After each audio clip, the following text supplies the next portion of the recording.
Hello and a very warm welcome to another episode of Centrum Guardians 2012, where we tell the stories of the men and women in our emergency services. They never know what the day may hold, but very often it's about life and death. We're looking for the Centrum Guardian of the Year 2012, and you will determine who will be awarded that title by voting. Who inspires you to live life at 100%? Vote for that team or individual and make sure they go through to the next round. In this episode, our guardians contend with water and with mud. The lights of my car was like to the car. Hey, what's going on here? Something is not right here. That's the time I was start to react.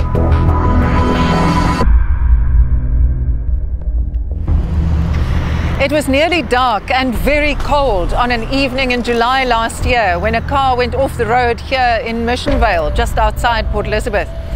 It skidded into this area of sludge and reeds. Within seconds, it was sinking.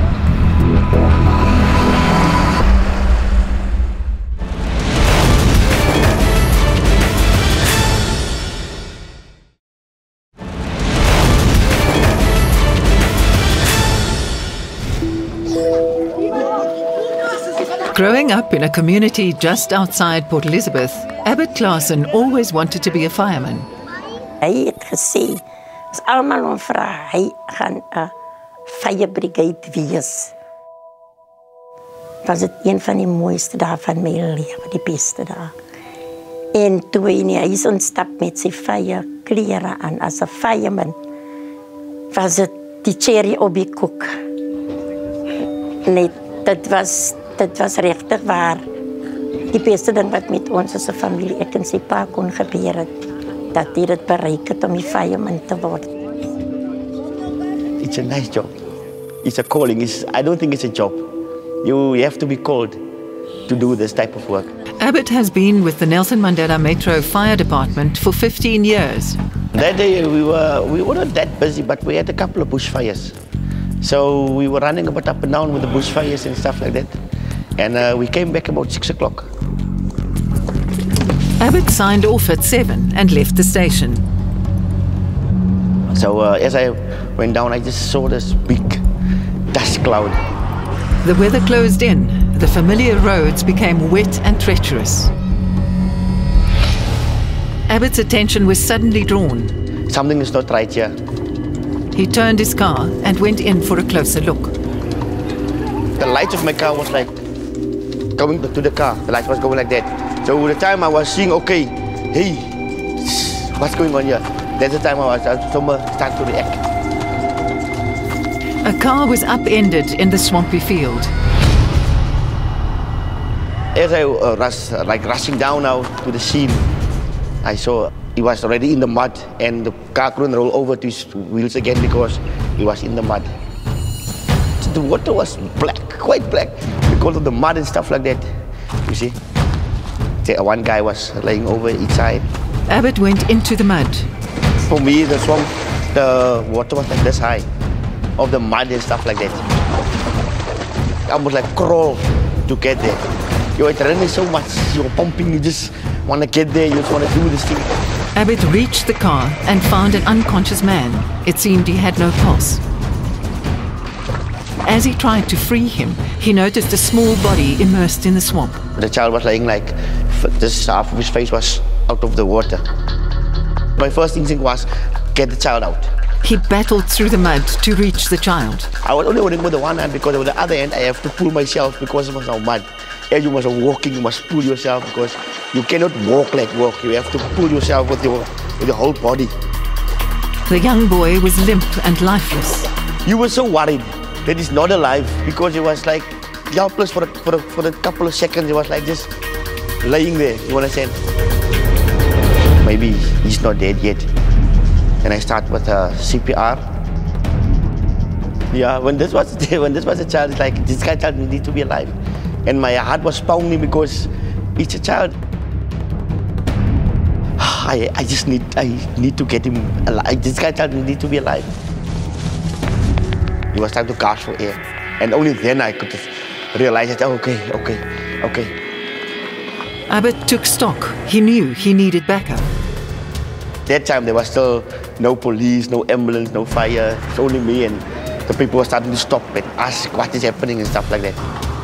And when I got there in the crash, he was gasping for air, and I said, okay, no, he's fine. You understand? Then I pick up my phone, I phoned our fire station. One car overturned, went into a swamp. Yeah, 1 mile is trapped. You don't know what to expect, but my experience over the years is there's no accident or motor vehicle accident that is the same.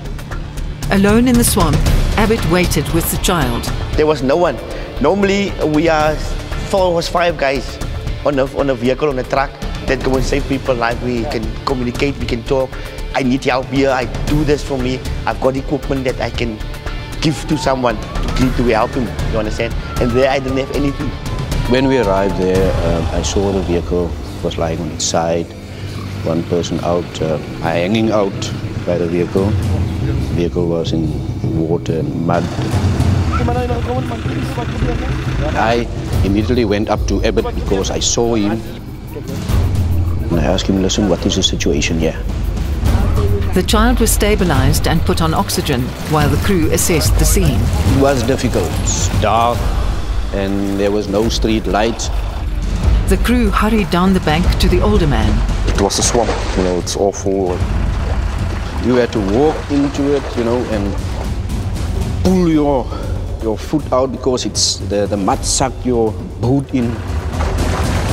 It stunk, vreselijk. They slowly pulled themselves towards the car. The car was laying on its side, but in the swamp. It was clear that the man had not survived. It was difficult, especially when we had to take the guy out, you know, put him on a trauma board and through the mud. The young boy was taken to hospital and recovered fully. I really think that if I wasn't there, I think that child would have died. I think so. He could have rode past. When he saw that, immediately, I must help.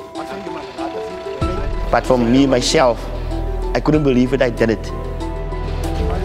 Hy sal altyd uitspring. Hy sal altyd daar wees, mense sal altyd verby almal roep. Dan roep hulle na Abed. Dat wanneer die ander mense weghardloop vir die gevaar, dan hardloop Abed in die gevaar in, en dit is so, dit is sy lewe is so. When I come to work, I expect these type of things will happen. I'm loving, I love my job, man. I love it really. As in every one of these stories, Abed didn't hesitate. He just plunged in because lives were at stake. If he inspires you to live life at 100%, vote for him. SMS Tenacity to the number on screen, and proceeds from SMS votes will go to his base station. You can also vote online at www.centrumguardian.com.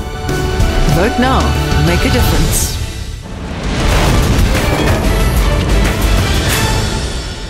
Centrum brings you tips on how to stay safe on the roads. You attend to so many motor vehicle accidents, and so often it happens under wet conditions. What advice would you give the driver? When conditions are not normal, you adapt your driving style. You drive slower, slow down so that you can see what's going on ahead of you. Put on your lights so you're more visible to road users. And of course, make sure your windscreen wipers are in working order so that you have a clear field of vision at all times. And following distance? Increase your following distance, yeah, so that you can brake in time if anything should happen, or if you see something on the road that would not normally be there. It's actually common sense, but few of us keep to those rules. Unfortunately, yes, that is why the accident rate is so high in South Africa, unfortunately.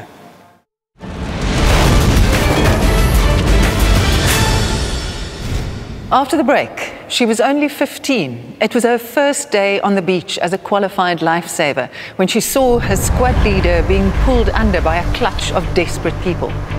He was basically being drowned by these people because he only had one or two torpedo boys, and he couldn't carry all 4 of them. So they were drowning him as he was trying to save them. She most certainly saved more than one life that day, and mine could have definitely been one of those.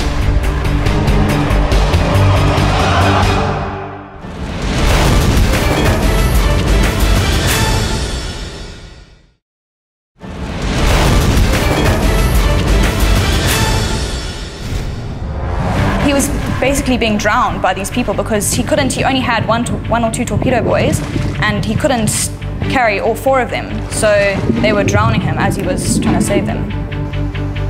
She knew that, you know, I was no match for four people getting on top of me. I couldn't bring them in.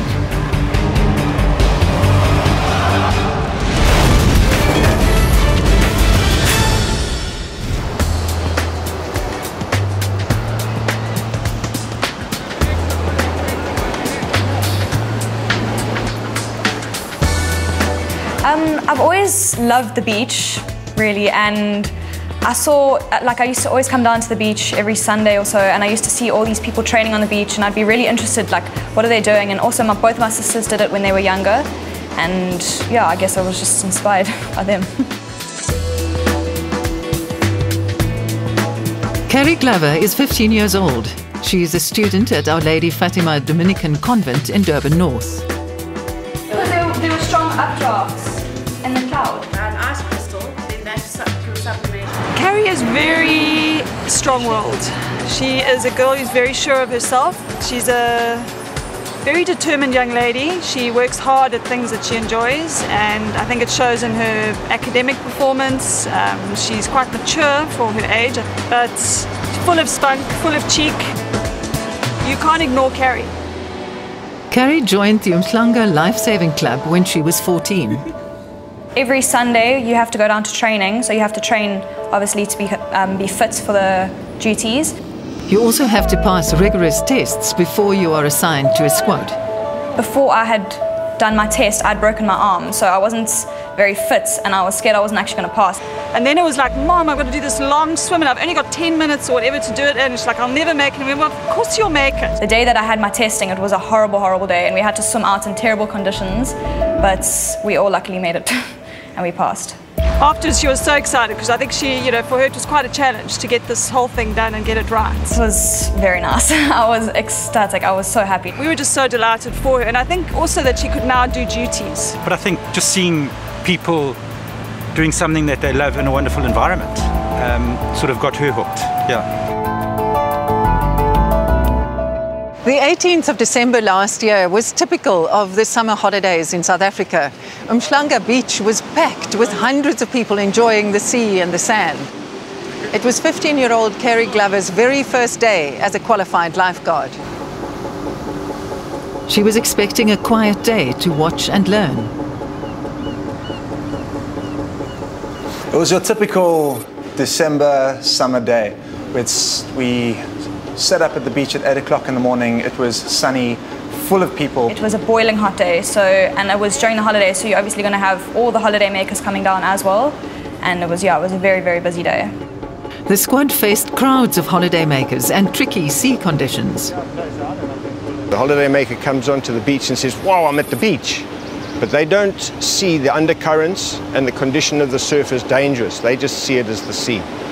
So under those circumstances, Carrie being new and coming onto the beach, I would say probably very nervous on her first day. It was a serious day. It was a ticking time bomb, and with big rip currents, big washes. So I asked Carrie, has she ever done a duty before? And she said, no, I haven't. So I ran through with her a crash course, really. It's going to take it out both sides. You're going to have a lot of people both sides here, so just keep that in mind. I was quite nervous because he was giving me like a little crash course on what I was meant to expect on this kind of day, because obviously it was my first proper duty day, and I was quite nervous at first. It did look like we may have to respond to something at some period of the day. As he was talking me through it, I felt a bit relaxed though afterwards, because I knew that nothing could go wrong, but something did. She seemed very up to the task. She was very excited. She said, okay, this is exactly what I've been waiting for. She took in every bit of information I gave her. She was very excited for the day. As they watched the crowd from the tower, they noticed a group of swimmers very close to a rip. 2 minutes after I'd pointed out and said, look at that group of people on the far left, they may be in trouble. Because the currents are going to come and they'll take the sandbank with it, and then the people will start, because they won't feel the sandbank underneath them, and they'll get nervous. We saw those group of people being swept out in a dangerous rip current. They got caught in the wash, washing them to the side, and then out into a rip current. And I immediately said to Carrie, keep an eye out, watch, give me a signal if necessary, you know what to do. And I ran in. I grabbed the torpedo buoy. Carrie and Duncan had spotted 5 people caught in the current. So I swam out with a torpedo buoy, a flotation device, and arrived at the 2 victims that I thought looked most in distress. 2 of the panicked victims grabbed at Duncan. Now, there were still another 2 victims, 2 men, 2 fully grown men, and they had drifted towards me. They were also battling for a chance of flotation, drowning each other, so they were on my other shoulder, on my right shoulder. It was tough. We were all being washed away in this rip. But I was really, really struggling. You know, I could keep myself afloat, keep a few afloat, but this is bad. This is a rip current, you know, waves hitting us as well. 4 people on top of you. I was really, really struggling at that time. He was basically being drowned by these people because he only had one or two torpedo buoys, and he couldn't carry all 4 of them. So they were drowning him as he was trying to save them. In that moment, Carrie had to make a critical decision. Should she go in for Duncan, or should she run for backup? I basically had to decide whether I wanted to go straight in or if I wanted to go and call the other lifeguards or the other people who were training for life-saving. And she saw these people getting on top of me. She knew that, you know, I was no match for 4 people getting on top of me. I couldn't bring them in. So she made that critical decision and came in. The decision that she made on the day when there was this problem that she actually prevented from happening was really and truthfully came out of a very young, inexperienced person, but with a very mature decision that she made. It was as if she had been on the beach for a long time and very experienced in the decision that she made to actually do what she did do. She arrived, was so relieved to see Carrie, worried as well for her, but so relieved. I swam up to them and I realized that there was a girl who who was panicking the most, and she would probably need to be swum in first. And so I went up to her and I decided to help her. She calmly told the person who was on my back at the time, drowning me, come, I'll take you in. Nothing doing. She had to release the person herself and bring her in. I had a torpedo buoy and I let her hold onto my torpedo buoy, and then I basically swam her in. At that stage, I still had 3 people, but it was a lot more manageable. She knew what to do. She signaled. It's one hand waving above your arm. She signaled assistance required, blew her whistle until the guys training eventually saw this. Yes, as a team, they really do depend on each other. I think that's part of the reason why Carrie was confident enough to go in. She had signaled for backup, and she knew that they would come. So even though she was going in ahead of anybody else getting there, she knew she wouldn't be left to her own devices, that the others would follow shortly. Carrie was well trained, she knew what to do, she did that. The initiative that she showed, it's not common in 15-year-olds these days, especially those that haven't had previous exposure to this. It's unbelievable. If it wasn't for Carrie, you know, who knows what may have happened. She most certainly saved more than one life that day, and mine could have definitely been one of those. It's so rewarding once you know if you've saved a person's life. It's so nice to know that you've actually helped, and being so young, it's nice to know that you actually can help as well. Yeah, I do feel very cool to have done it. It's not your age that counts, but your guts and common sense, huh? If Kerry inspires you to live life at 100%, vote for her. SMS initiative to the number on screen, or you could vote online at www.centrumguardian.com. Vote now. Make a difference. Centrum brings you tips on how to be safe on the beach. Derek, the whole of South Africa does it. We all go to the beach. And we don't even give it a second thought. What are the basic things that we should actually be aware of? Rita, firstly, when you come down to the beach is to make sure that there's lifesavers on duty. How you do that is, behind me you can see the beacons, and there's 2 flags on top of the beacons. Now, those flags are flown when there's lifesavers on duty. Step, and also to bathe in between the 2 beacons, and that also helps the lifesavers to make sure that they can see exactly where the bathers are. Secondly, when you come down, there's a notice board as you enter the beach area, and that tells you high tide, low tide, which is important where you put your stuff. I mean, people come down and you see them, they want to be right by the water, and an hour later everything is wet because the tide has come in. And then obviously the general thing is to bring water and sunscreen, especially for the little kids. Why is it so important to know that there are lifeguards and to swim in that area? The thing is, the lifeguards have been on the beach for many years and they know the currents. You come on holiday and all you got in mind is to enjoy yourself, which is fine. But as the tide comes in, the tides will change.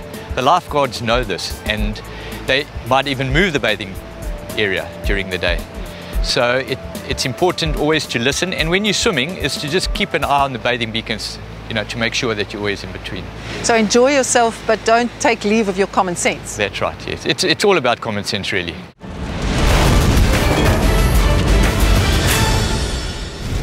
One thing that strikes me in listening to all these stories is how seldom people come back and say thank you. Often the reasons are practical. You may have been unconscious and not even know that anyone has helped you, never mind who. But I want to start a thank you campaign. If anyone from the emergency services has helped you, then even if it's a month later, when you're back on your feet, try and find that person and say thank you. A phone call, an email, a visit to the website. It means so much to them when it happens. In the meantime, remember, you have to vote to help choose the Centrum Guardian of the Year 2012. Proceeds from SMS votes will go to the base station of the Guardian you vote for.